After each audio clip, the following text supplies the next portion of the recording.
Hey guys, so sorry for the slightly long absence. This book took me forever to read, so I finally finished it though, and it's called The Happiness Project. And I was debating on whether or not to review it, but I figured why not. The cover was pretty interesting to me, and the title and stuff, and I got it at Target, and I feel like a book has to do pretty well to make it to Target because it's very like slim pickings there. And it's like a #1 New York Times bestseller, so figured it had to be pretty good. And it said on the back, an enlightening, laugh aloud read, so I figured that'd be good for me. But I was a little bit disappointed with this book because I did not laugh once out loud, I don't think. It's a very slow read for me, and I don't know why. But it's basically about this woman named Gretchen Rubin, and she's living in New York, and I mean, she has a pretty good life. You know, she has a good job working in New York. She's a writer, obviously. And she has a good husband and 2 daughters, and her life's going pretty well, but she finds herself, like, in a bad mood all the time. And so, in a city bus in, like, November, December or something, she comes up with the idea of doing a happiness project for a whole year. And so, starting that New Year's Day, she starts the Happiness Project, and it's a year project where she just kind of picks something that she wants to focus on in a month and tries to complete it. She comes up with a chart to help her complete it, and she makes a blog about it and all this stuff. So I'm just going to read some stuff that she wants to accomplish with her Happiness Project. So, like I said, 12 months. So, like, January was boost energy. February was about marriage, March was about work, April, parenthood, May, leisure, June, friendship, July, money, August, eternity, September, books, October, mindfulness, November, attitude, and December, happiness. And some months I liked a lot better than other ones. Like, the one about money I wasn't too interested in because I'm 16 years old. But I really liked the attitude one, and like vitality. Obviously, I don't need one about marriage or parenthood. Friendship was good too, and leisure.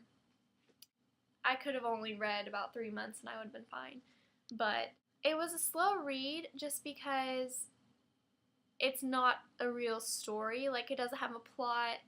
You know, there's not a climax in the story or anything. It's just, here's what I did in this month and how I achieved it.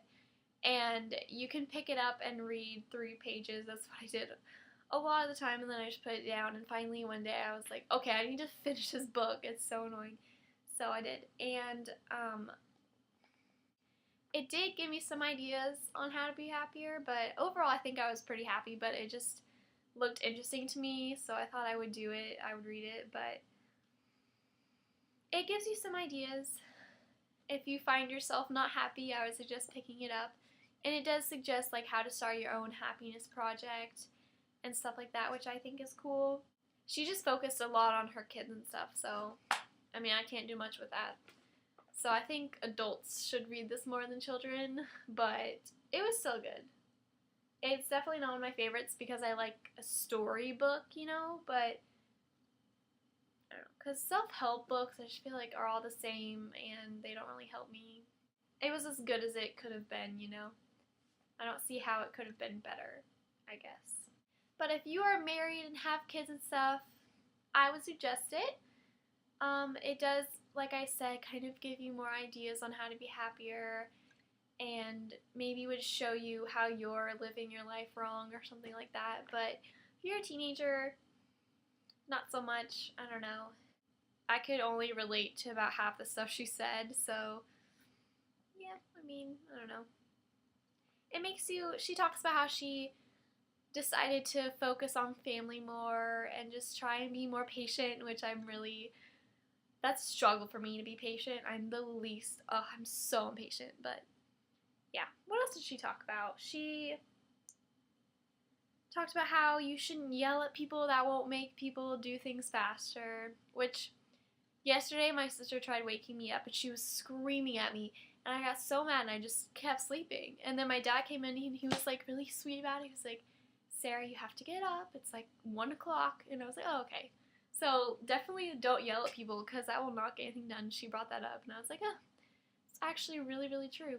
So, I mean, it made me a little bit happier, this book, but I don't know. I'm just so excited to be done with it.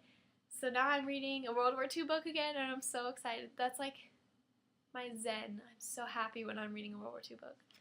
Not happy, but like it's so easy for me to get into. So I'm reading Unbroken right now, which is a really popular book, so hopefully y'all will enjoy it more. I don't know if The Happiness Project is popular or not. I hadn't heard of it before, but I decided to pick it up at Target because I live in Target, so yeah. I think that's all I had to say. Pretty short review, it's a pretty short book, but like I said, I would just pick it up and read like 5 pages and put it down, so I think that's all I had to say. Pretty sure. But just a little synopsis of my favorite parts as well was January. She's talking about vitality and some of the best ways to make yourself happier is to get more sleep, which I think is so true because some days when I get like 6 hours of sleep, I'm so grumpy, and then other days when I get like 13 hours of sleep, I'm so happy, so that's definitely true. And another point is to get exercise. That will definitely change your mood after a good run or something. I'm so happy. And just eating right will make you happier, and forgiving people and just being patient. That's all good stuff. And she also like took time, like lighten up, she said, acknowledge the reality of people's feelings and just keep memories. She also talked about how she would take lots of pictures now, be serious about play. Just stuff like that. Just really laugh out loud. Oh yeah, and then the thing I was kind of disappointed in was the eternity part. I thought she would get really into religion and stuff, but she didn't.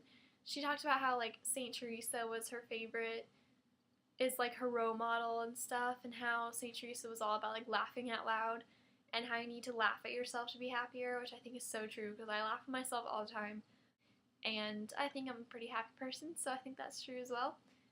And just to not take life so seriously is a big part of the book too. Just like have fun, do what you want, YOLO as much as you can, and you'll be happy. So yeah, thank you for watching, and I'll talk to you guys later in my next video. I hope you have a great day, and that's all I wanted to say. So bye guys.